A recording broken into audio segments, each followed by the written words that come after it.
Boa noite, nós estamos começando mais um programa De Volta para Casa. Um programa aqui na TV Evangelizar, no qual nós temos o objetivo de comunicar os princípios eternos da fé católica de maneira prática, de maneira acessível.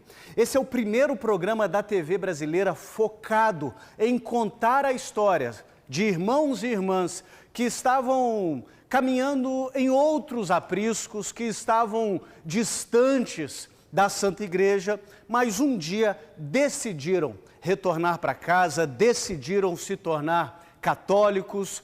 E hoje nós vamos conhecer uma história muito interessante do nosso irmão Danilo. Já já ele chega para conversar conosco.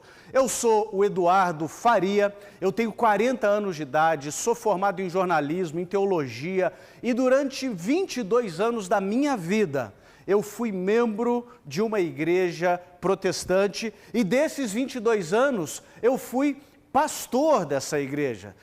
Durante 10 anos eu fui pastor dessa igreja. Mas depois de um longo período de estudos teológicos, estudos bíblicos, estudos históricos, eu decidi me tornar católico, porque eu descobri que a Igreja Católica é a igreja que o Senhor Jesus fundou. Como vocês sabem, a gente sempre começa conversando acerca de algum ponto da fé católica e hoje nós vamos conversar sobre imagens de escultura.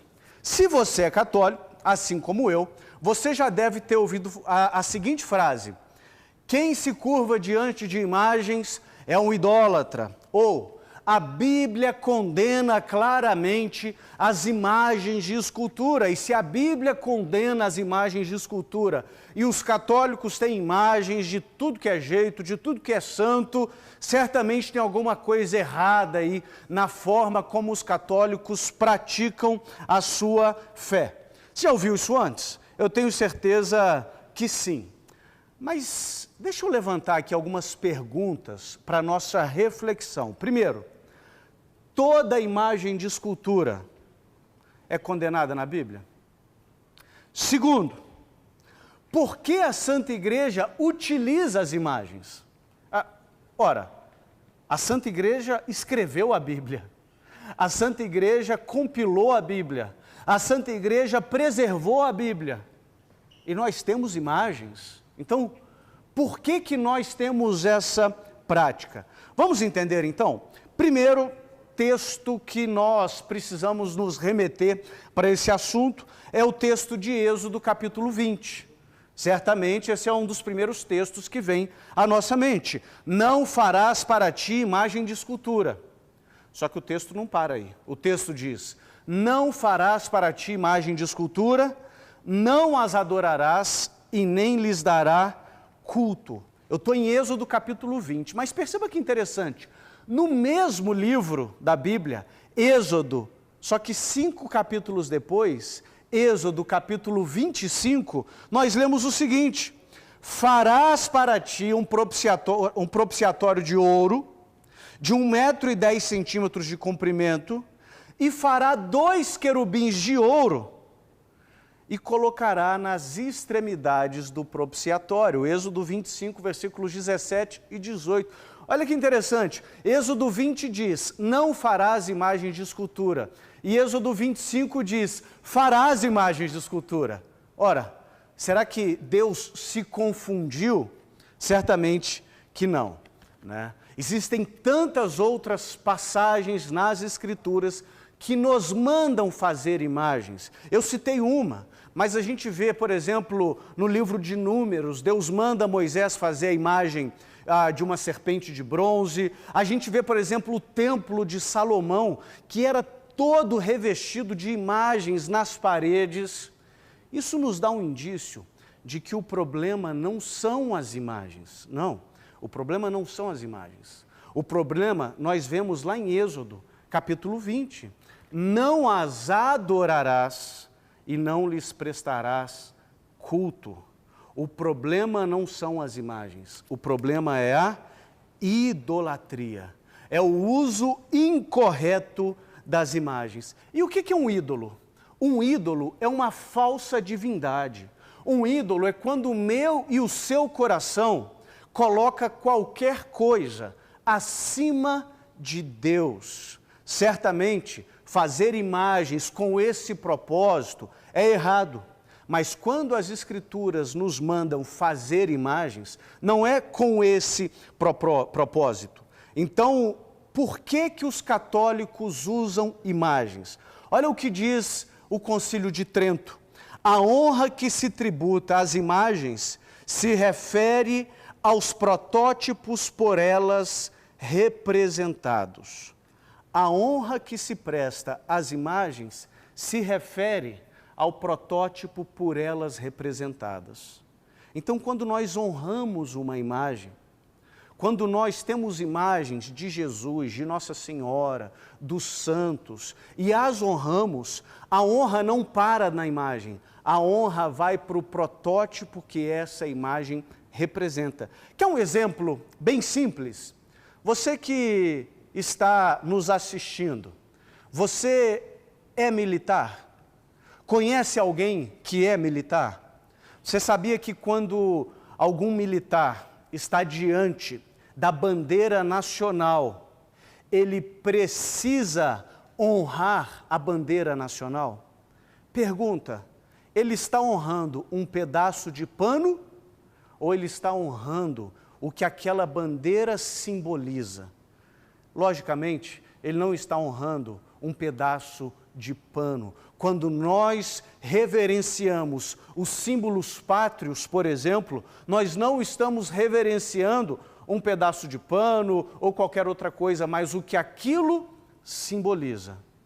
Da mesma forma, quando nós honramos uma imagem, nós estamos honrando não a madeira, o gesso, a resina, nós estamos honrando o que aquela imagem simboliza.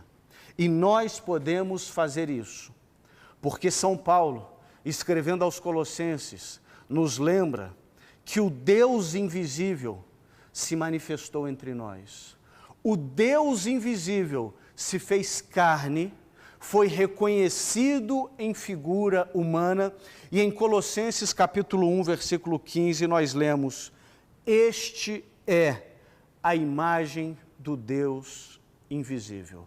Jesus é a imagem do Deus invisível. De modo que nós podemos, sim, olhar para as imagens e sermos remetidos àquilo que a imagem simboliza. Que Deus abençoe vocês, que Deus guarde vocês. E eu aguardo vocês no próximo bloco para nós conversarmos com o Danilo. O Danilo que foi diácono da Igreja Presbiteriana e hoje é um convicto e feliz católico. O Danilo vai nos contar um pouquinho da jornada que o trouxe de volta para casa. Até já!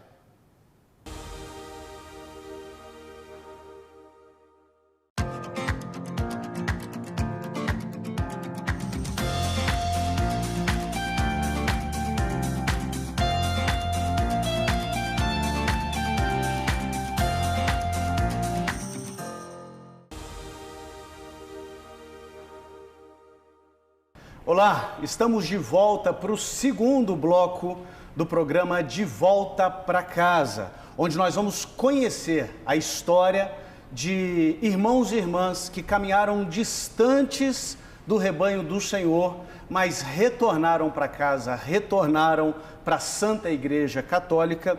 E hoje está comigo o Danilo. O Danilo foi da Igreja Presbiteriana, ele foi diácono, mas desde 2020 ele voltou para a Santa Igreja Católica e hoje ele vai nos contar um pouquinho sobre a sua jornada, sobre a sua trajetória e o que o fez tomar essa decisão. Boa noite, Danilo. Boa noite, Eduardo. Tudo bem? Tudo bem, obrigado por estar aqui conosco.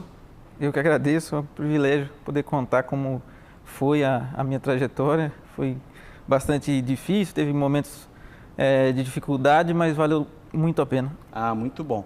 Danilo, deixa eu te perguntar, você é católico desde 2020, não é isso? Isso, sim, Tá. desde 2020, dezembro de 2020, mas eu nasci católico, então fiz a primeira comunhão quando era criança. Ah, então você fez primeira comunhão, você frequentava a igreja católica e depois você foi para a igreja protestante. Exatamente. Você ficou quanto tempo na igreja Eu protestante? fiquei 13 anos como protestante. 13 anos. E o que te levou para a igreja protestante? Porque se você fez primeira comunhão, você estava envolvido dentro de uma comunidade católica, dentro de uma paróquia. Como que foi essa transição para a igreja protestante? Bom, eu acredito que, primeiro, um dos motivos grandes foi que eu não tive uma boa formação a respeito da doutrina da Igreja Católica. Tá. Eu não tive essa formação como deveria ter tido. Então, algumas dificuldades, algumas dúvidas me apareceram justamente quando um dos meus amigos, que eu tinha acabado de fazer uma amizade, e ele me falou, ele se converteu ao protestantismo, a uma igreja protestante pentecostal, e então ele começou a compartilhar comigo a respeito da sua conversão, dos motivos dos quais ele se tornou protestante. E isso fez com que eu olhasse para ele, para os argumentos dele e também para os argumentos bíblicos, porque ele me convenceu a adotar uma premissa que eu nem sei por que eu adotei sem questionar, que é a premissa do só a Escritura, a ideia de que tudo precisa estar revelado somente na Escritura e nada além da Escritura pode ser tomado como verdade. Então, ele me mostrava textos das Escrituras e eu, como não tinha nenhuma formação a respeito de hermenêutica, de teologia, de exegese, de nada, e nem também histórica a respeito da doutrina da história da Igreja Católica, da Igreja Cristã.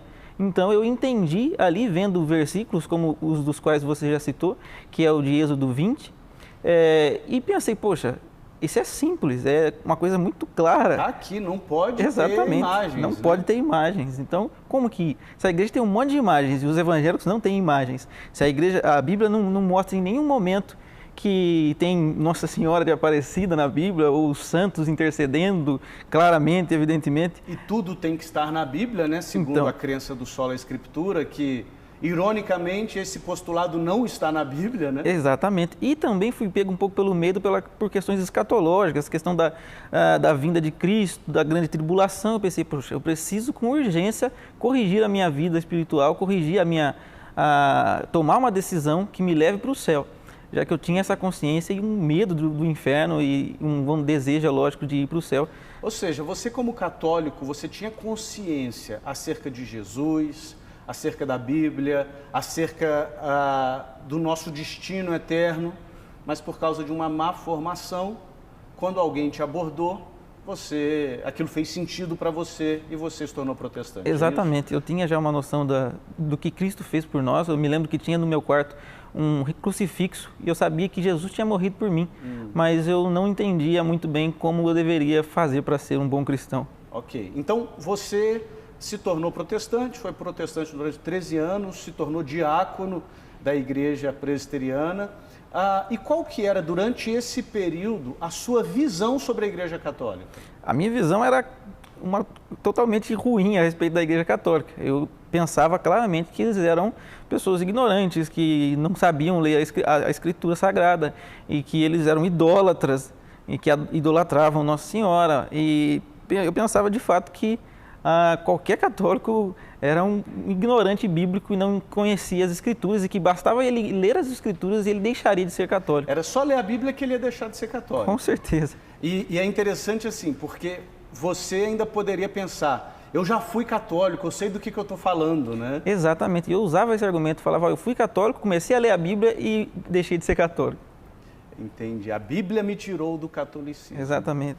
Então, com essa visão de mundo que você tinha, um ex-católico que tinha se tornado protestante, que era líder numa congregação, numa paróquia local, o que foi a primeira faísca que te chamou a atenção para o catolicismo? Eu comecei a trabalhar numa marcenaria. Eu tinha acabado de me casar, estava passando por alguns momentos difíceis, fiquei desempregado. Então eu encontrei uma marcenaria que estava precisando de um ajudante. E eu falei, preciso eu topo qualquer coisa, então vamos trabalhar. E aí, começando a trabalhar lá, eu percebi que o meu patrão, Fabiano Carvalho, o nome dele, era católico.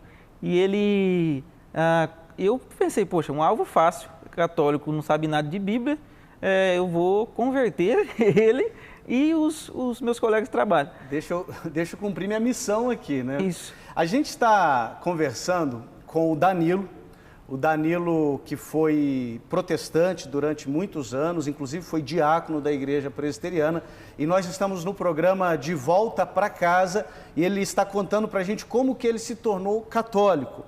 E eu te interrompi, Danilo, quando você falou uma coisa muito interessante. Você começou a trabalhar numa marcenaria, percebeu que o seu patrão era católico, praticante, e você disse, eu já atingi o conhecimento bíblico, deixa eu ensinar para ele, igual ensinaram para mim um dia. O que aconteceu a partir daí? Então, eu não sabia que eu estava caindo num lugar onde já tinha um histórico de debates e onde o pessoal gostava mesmo de instigar o debate e filmava até e fazia... e dava bastante risada dos testemunhos de Jeová, por exemplo, que iam lá e saíam bravos de lá, porque esse meu patrão, Fabiano, ele tinha uma formação apologética muito boa, ele sabia defender a sua fé, principalmente dos protestantes.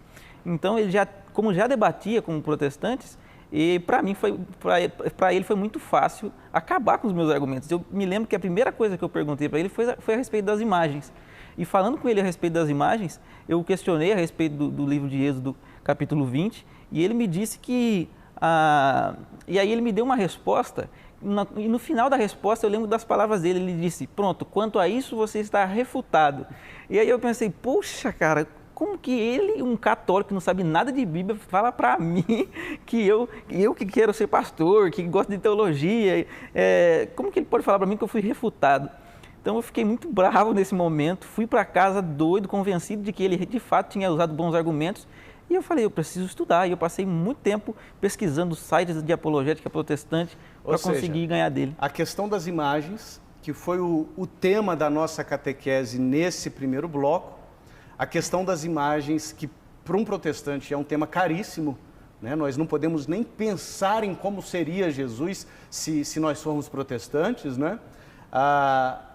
Você chegou na marcenaria do Fábio, o nome Fabiano. dele? Fabiano. Chegou na marcenaria do Fabiano e um católico preparado te mostrou que não tem problema nenhum ter imagens, muito pelo contrário, as imagens são muito úteis na nossa jornada de fé, e ele disse, você está refutado.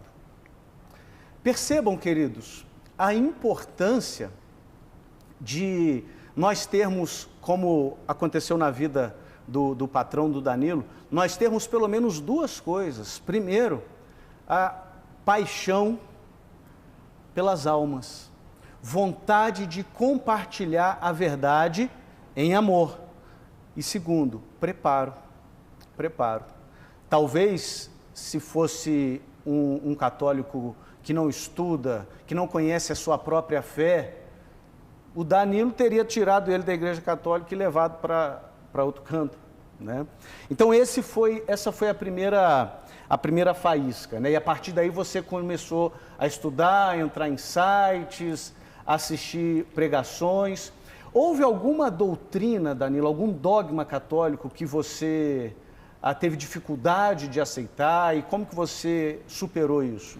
Eu acho que a maior dificuldade de todo protestante com a doutrina católica é também ligado à questão das imagens, mas também a questão da devoção mariana. Quando nós pensamos no quanto Maria é honrada na fé católica, a gente tem bastante dificuldade, o protestante tem bastante dificuldade de aceitar que aquilo seja comum e normal, porque parece, aos olhos protestantes, que Maria é honrada como se fosse uma deusa, como se tomasse o lugar de Deus.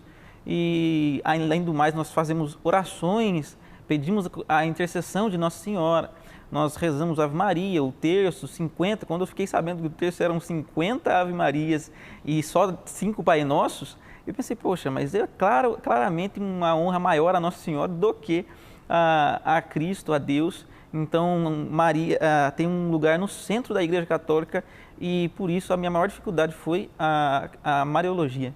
É interessante porque a base até mesmo filosófica, né, do protestantismo nos diz que para Deus ser glorificado, o homem tem que ser aniquilado, né?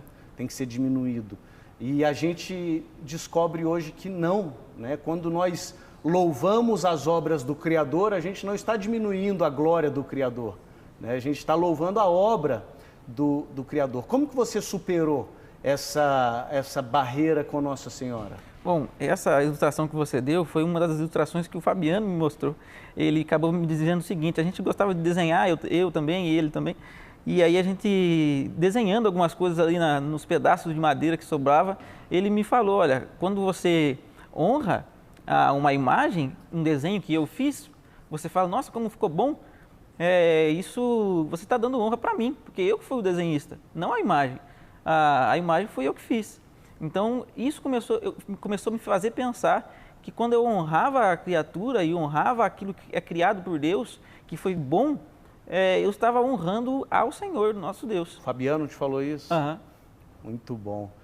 Percebam a importância de um católico preparado. Danilo, você já era casado quando você se tornou católico? Eu já era casado com a minha esposa, Lilian.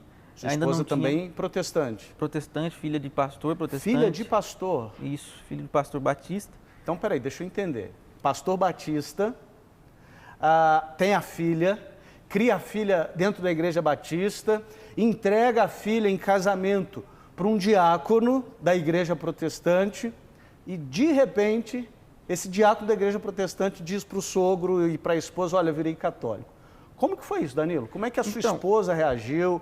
A família da sua esposa reagiu? Como que foi isso? Então, primeiro, porque eu passei pela igreja batista, então eu já havia tirado a minha esposa de uma igreja credo batista, que batiza só adultos, batiza só pessoas que têm condições de manifestar a sua fé, e levado para a igreja presbiteriana, que batiza crianças. Já tinha causado confusão com o sogro. Já tinha tirado da igreja batista, levado para a presbiteriana. Sim, mas ao mesmo tempo, a igreja presbiteriana ainda conserva certa amizade com os batistas. Sim, sem dúvida. E é tida como uma igreja séria, como de fato é. E por causa disso, quando eu me tornei católico, a minha maior dificuldade, porque eu adiei a minha conversão. Há 3 anos antes da minha conversão, eu já queria ter me tornado católico, já tinha entrado em crise, já tinha feito a minha primeira oração mariana, pedindo a intercessão de Nossa Senhora para que me ajudasse, se de fato ela pudesse me ouvir. Então eu ainda não tinha, já estava numa crise onde eu não sabia mais no que crer. Foram 3 anos de crise. Exatamente, até porque eu tive contatos com argumentos históricos, eu comecei a perceber que o protestantismo, na minha cabeça, funcionava como se sempre tivesse sido daquele jeito na história. A grande verdade, né, Danilo, é que quando a gente começa a estudar o catolicismo pelo prisma que for, eu vou estudar pelo prisma histórico, é a igreja correta. Pelo prisma teológico, é a igreja correta, né, cultural, e aí a gente começa a de fato entrar em crise. Talvez você que está nos assistindo e nasceu num lar católico, talvez você não tenha a noção do tesouro que é ser católico. E não tenha a noção de que foi assim na vida do Danilo, foi assim na minha vida. Quando nós chegamos no momento que a gente diz assim, queremos nos tornar católico, a crise se instala.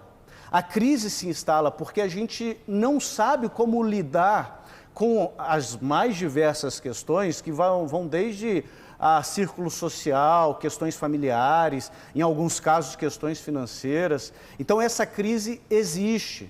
Eu estou dizendo isso, Danilo, porque um dos propósitos desse programa de Volta para Casa é mostrar para os nossos irmãos católicos a beleza, a bondade e a riqueza da fé católica que por vezes nós deixamos de dar o devido valor, né? Então vamos lá, você estava em crise já há 3 anos. Então, isso aqui, quando eu tive essa crise, eu considerei a dificuldade que seria e as implicações que eu deveria enfrentar se eu tomasse aquela decisão. Então eu pensei na minha esposa, eu pensei na família da minha esposa, eu pensei nos meus amigos, eu pensei nos meus planos de ir para o seminário e me tornar pastor protestante. Você pensava em ser pastor, né? Sim, então eu queria seguir essa carreira dentro da igreja. Eu já tinha um plano para isso desde do início já de eu ter me tornado protestante.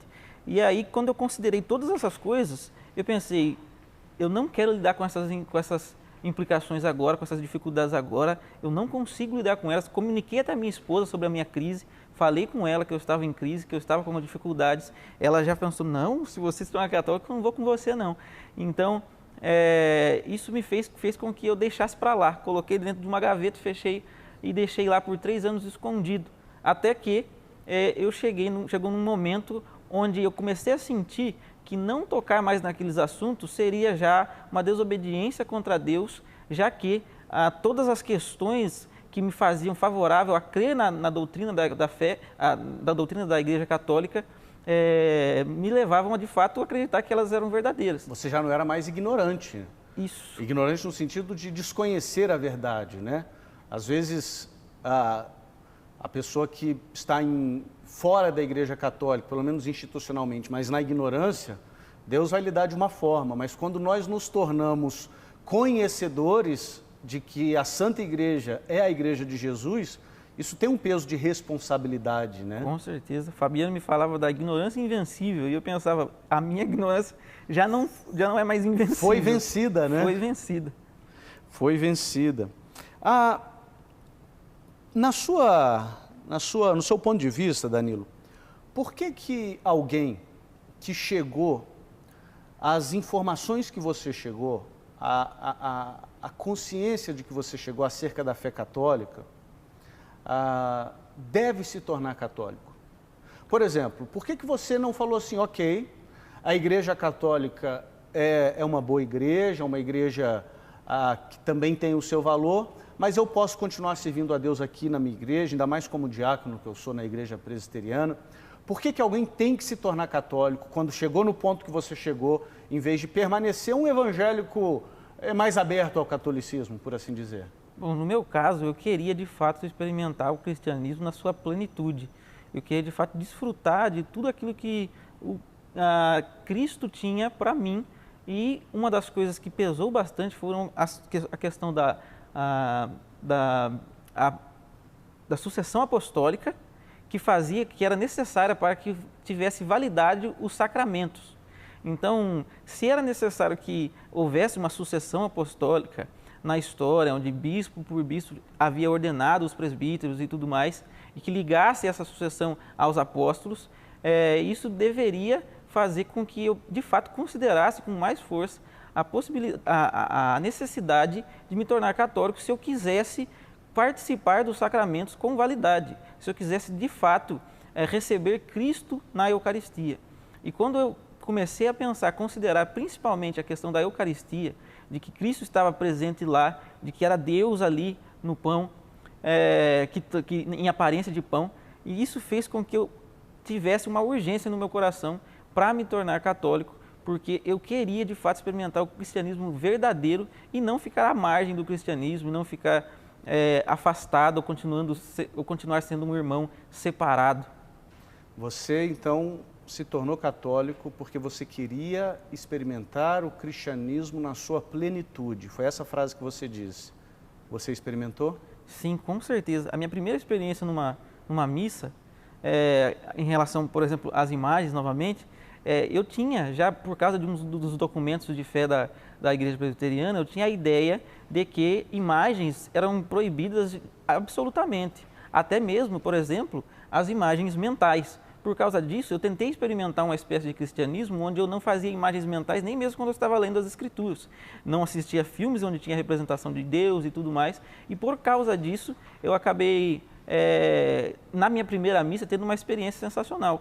Porque quando eu fui para a missa, eu comecei a olhar para todas aquelas imagens e para o culto a Deus durante a missa e percebi que eu não precisava mais fazer esforço para não imaginar Deus, mas eu poderia ficar com os olhos bem abertos, olhando então para Cristo ali na Eucaristia, Deus presente em aparência de pão, olhar para as imagens dos santos, olhar para a fumaça do turíbulo, que era as nossas orações subindo a Deus, e olhar para tudo aquilo que era representado através de imagens e comparar aquela presença onde eu estava, aquele lugar onde eu estava, aos céus, ao lugar onde eu participarei de uma adoração ainda mais plena diante de Deus. Então, aquela experiência de experimentar o céu na missa fez com que eu me apaixonasse pela liturgia católica e pensasse que vale muito a pena comungar do corpo de Cristo na Sagrada Eucaristia. Que bonito, Danilo. Nós estamos conversando com o Danilo, que foi diácono da Igreja Presbiteriana e hoje é católico, e ele acabou de dizer uma coisa belíssima e que eu concordo. Nós, na missa, nos encontramos com o céu. O céu se faz presente na missa. Para a gente terminar a nossa conversa, Danilo, lógico que você não vai embora, porque nós estaremos juntos no terceiro bloco também, respondendo perguntas dos nossos telespectadores. Mas diante de tudo isso que você falou, da crise que você passou, dos problemas familiares que são muito comuns, né? A gente já, ao longo das nossas quartas-feiras à noite aqui na TV Evangelizar, temos ouvido esses testemunhos e as crises familiares são uma realidade. Que conselho você daria para aquele nosso irmão ou irmã protestante que quer se tornar católico, mas está com medo da reação da família, a reação das pessoas, está com medo porque ainda não compreendeu plenamente em todos os detalhes, todos os mínimos detalhes da teologia católica? Que conselho você daria para essa pessoa? Fala olhando para aquela câmera ali. Bom, eu diria que um dos textos da Escritura que mais tocou meu coração foi o texto onde Jesus diz que aqueles que amam mais os pais ou os filhos ou qualquer outra pessoa mais do que o próprio Cristo não é digno dele. Então, eu tinha uma preocupação que era pecaminosa no meu coração, porque eu queria agradar as pessoas, eu queria ser aceito por todos e estar de bem com todo mundo, e isso me impediu por 3 anos de participar da comunhão do corpo e do sangue do Senhor Jesus Cristo. Então, vale totalmente a pena. O cristianismo é uma religião de cruz. Você toma a sua cruz, participa dos sofrimentos de Cristo, entrega o seu sofrimento a Cristo, participa então dos sofrimentos dele, e fazendo isso, você percebe que vale totalmente a pena enfrentar qualquer dificuldade. Os mártires nos primeiros séculos enfrentaram mortes terríveis. Então, enfrentar o desgosto, os olhos tortos dos parentes, ou as dificuldades e as crises de ansiedade, de lágrimas que podem acontecer, como aconteceu comigo, vale muito a pena, porque nós chegaremos diante de Cristo e Ele estará de braços abertos para nos receber na eternidade. É pouco, né? Sofrer por amor de Cristo, além de ser um privilégio, é pouco comparado com o que os nossos pais na fé sofreram para que nós hoje pudéssemos ser católicos, né? Com certeza. A gente não sofre nada perto do que eles sofreram. É verdade. Danilo, muito obrigado pela sua presença. Não vá embora, porque no terceiro bloco a gente vai responder as perguntas dos nossos telespectadores. E você também não vai embora, a gente vai fazer um breve intervalo, mas já a gente está de volta para o terceiro bloco do programa De Volta para Casa, aqui na TV Evangelizar.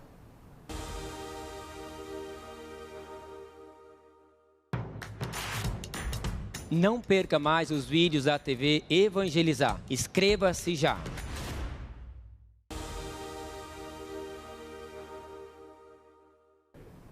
Estamos de volta para o terceiro bloco do programa De Volta para Casa, onde nós contamos as histórias de irmãos e irmãs que estavam caminhando distantes da Santa Igreja, mas retornaram para o lar, voltaram para a Igreja Católica. E no programa de hoje está comigo o Danilo que foi diácono da Igreja Presbiteriana, mas decidiu se tornar católico. Ele contou para nós no segundo bloco a jornada dele e agora ele vai me ajudar a responder algumas perguntas que vocês enviaram para nós. Vamos lá, Danilo? Essa pergunta, Danilo, vem de uma pessoa lá de Campinas, vizinho seu, né? Você é de Morungaba, não é isso? Morungaba. Ah, Morungaba é o quê? Meia hora de Campinas, Meia hora. Então, quem mandou essa pergunta foi o Júnior Menezes Roque. A pergunta dele é a seguinte: qual a importância e a necessidade de uma catequese sólida na vida do católico e qual o melhor jeito de educar na fé? Bom, eu acredito que a catequese é uma das coisas mais importantes na vida do católico e deve começar logo na infância, pelos pais mesmo, que devem ter já um conhecimento a respeito da doutrina da igreja para que possa passar pelos seus filhos, ensiná-los já na doutrina cristã, o catecismo, decorando até perguntas do catecismo, os 10 mandamentos e coisas muito importantes a respeito da sua fé e já prepará-lo, por exemplo, mesmo que por uma leve apologética, para que saiba responder aos possíveis questionamentos da sua fé. Então, a catequese, por exemplo, no meu caso, se eu tivesse tido uma catequese consistente, eu teria sido católico sempre e não teria passado 13 anos numa igreja protestante. Perfeito. Muito bom isso que o Danilo falou, gente, pelo seguinte: um dos principais propósitos deste programa não é trazer protestante para a Igreja Católica. A proposta não é essa, em absoluto. É lógico que se isso acontecer, eu não vou ficar aborrecido, né? Mas um dos principais objetivos, talvez o principal, é comunicar os princípios eternos da fé católica de maneira prática, de maneira acessível, para fortalecer você que é católico, para fortalecer você que ama Nossa Senhora, que ama a Eucaristia, mas às vezes está enfraquecido na fé e porque não teve uma formação sólida, porque não teve formação ou porque também não foi atrás de formação. Porque tem gente que se queixa de não ter tido formação, mas a formação está aí disponível. O Catecismo da Santa Igreja tem de graça na internet, as Escrituras Sagradas estão de graça na internet. Então não teve formação porque não teve ou porque não foi atrás, e aí recebe uma investida de alguém dizendo: a sua igreja tem imagens não pode. A sua igreja reza para os santos, não pode rezar para os santos. A sua igreja reza pelos mortos, não pode rezar pelos mortos. E aí você, na falta de uma boa catequese, na falta de uma formação sólida, abandona a fonte da água da vida, abandona o Jesus eucarístico que te visita, que te alimenta, para ir atrás de segmento A, segmento B da cristandade. Sabemos que as denominações protestantes são nossas irmãs, a grande maioria delas tem o batismo válido e reconhecido pela Santa Igreja, mas quando alguém deixa a Igreja Católica para ir para um outro segmento da cristandade, perde muito, perde muito. Danilo nos dizia do céu na terra, que é a Santa Missa, né, Danilo? E a segunda pergunta do Júnior, lá de Campinas, é: qual a melhor maneira, o melhor jeito de educar na fé? Dentro da igreja protestante, a gente tinha jeitos interessantes, né?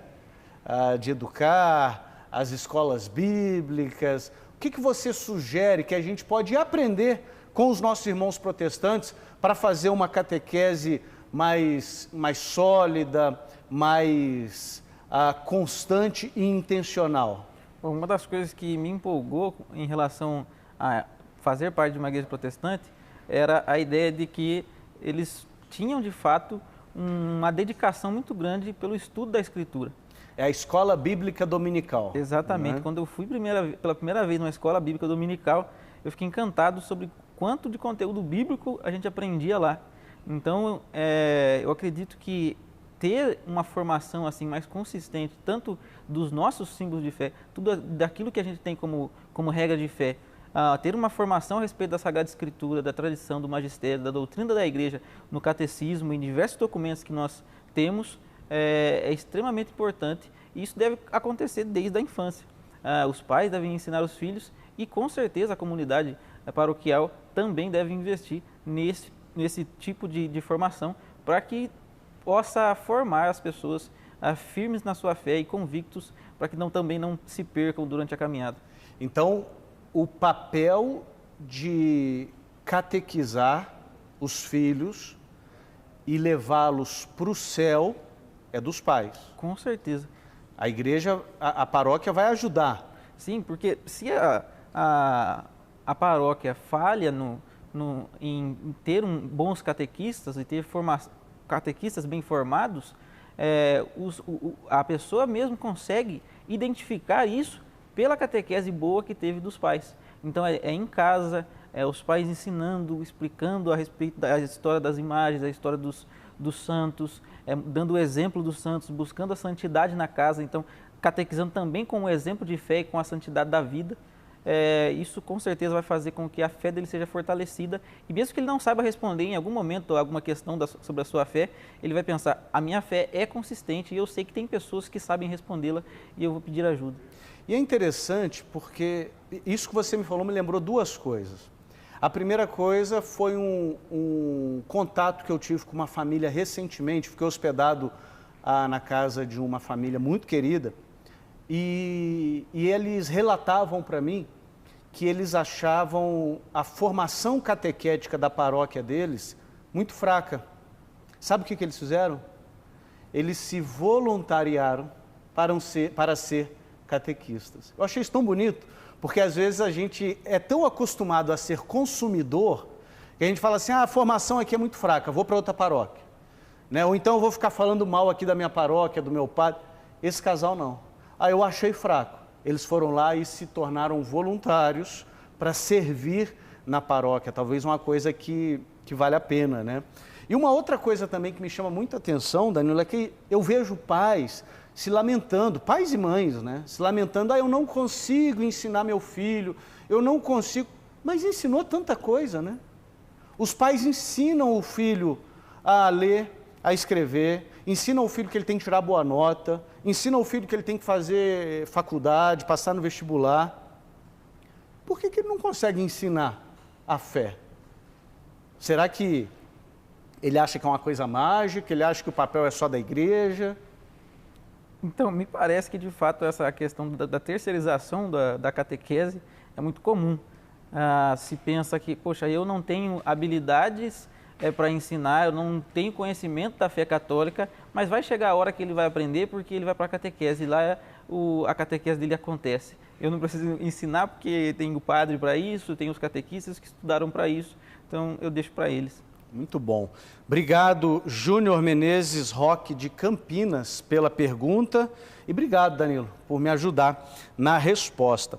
A gente tem mais uma pergunta dos nossos telespectadores, e essa pergunta vem da Ana Cristina Ferreira Lima, de Brasília, Distrito Federal. E a pergunta dela é a seguinte: só posso comungar se tiver me confessado? Bom, eu acredito que, de acordo com a doutrina da igreja, o que a gente precisa para comungar é estar em estado de graça. E como a maioria de nós sempre peca, infelizmente, nós precisamos certamente nos confessar e estar, através da confissão em estado de graça, recuperar o estado de graça, ter os nossos pecados absolvidos e perdoados, para que então possamos comungar. E para isso também é necessário que a gente saiba reconhecer quais são os tipos de pecados que nos impedem da confissão. Os pecados mortais, da comunhão. Os pecados mortais, os pecados graves, são os que devem nos afastar por um tempo da comunhão, para que então confessemos, recuperemos o estado de graça e possamos comungar. Isso me faz ter a percepção de que uma paróquia bastante saudável é aquela que importuna bastante o seu pároco, pedindo-lhe confissão, fazendo filas de confissão, e onde o próprio pároco gasta tempo ouvindo confissões e dando absolvição.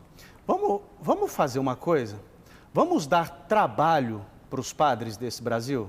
Você topa? Com certeza. Você que está nos assistindo, junte-se a mim e ao Danilo na campanha Dê Trabalho para o Seu Padre. O que é a campanha Dê Trabalho para o Seu Padre? Se você está há muito tempo sem se confessar, agende uma confissão urgentemente. A pergunta da Ana Cristina é: só posso comungar se tiver me confessado? A resposta do Danilo foi perfeita: você só pode comungar se você estiver em estado de graça. E o que é estar em estado de graça? É você estar com os seus pecados perdoados. O pecado mortal, como o próprio nome já diz, é letal, ele te mata. Ele mata a vida da graça dentro de você.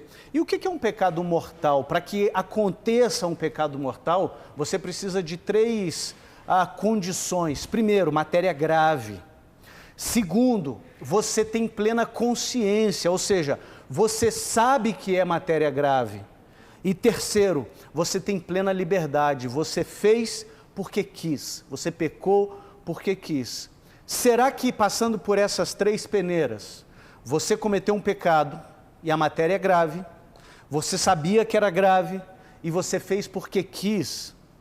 Se isso aconteceu, meu irmão e minha irmã, eu e o Danilo estamos lançando a campanha aqui: Dê Trabalho para o Seu Padre, dê trabalho para o seu pároco, agende uma confissão urgentemente, porque agendando a sua confissão, vai se cumprir na sua vida o que diz lá na primeira epístola de São João, capítulo 1, versículo 8. Se dissermos que não temos pecado, a nós mesmos nos enganamos, mas se confessarmos os nossos pecados, Ele é fiel e justo para nos perdoar os pecados e nos purificar da injustiça. Danilo, muito obrigado pela sua presença, foi uma alegria conhecer um pouco mais da sua história, tê-lo aqui conosco.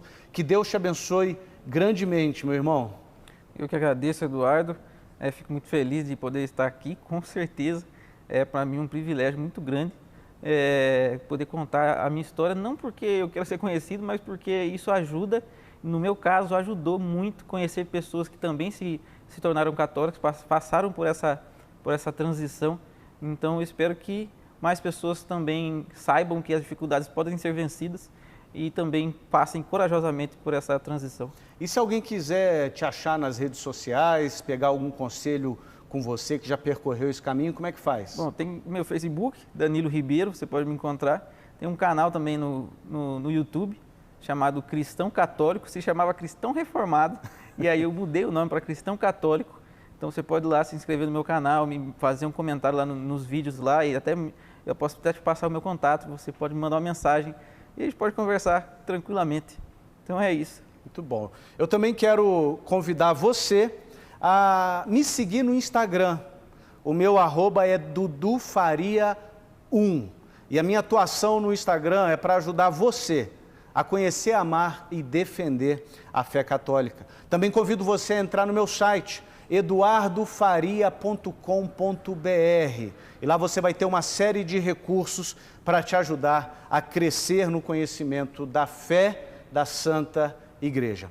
Que Deus abençoe vocês e até o próximo programa, na próxima quarta-feira, às 8 horas da noite, aqui na TV Evangelizar.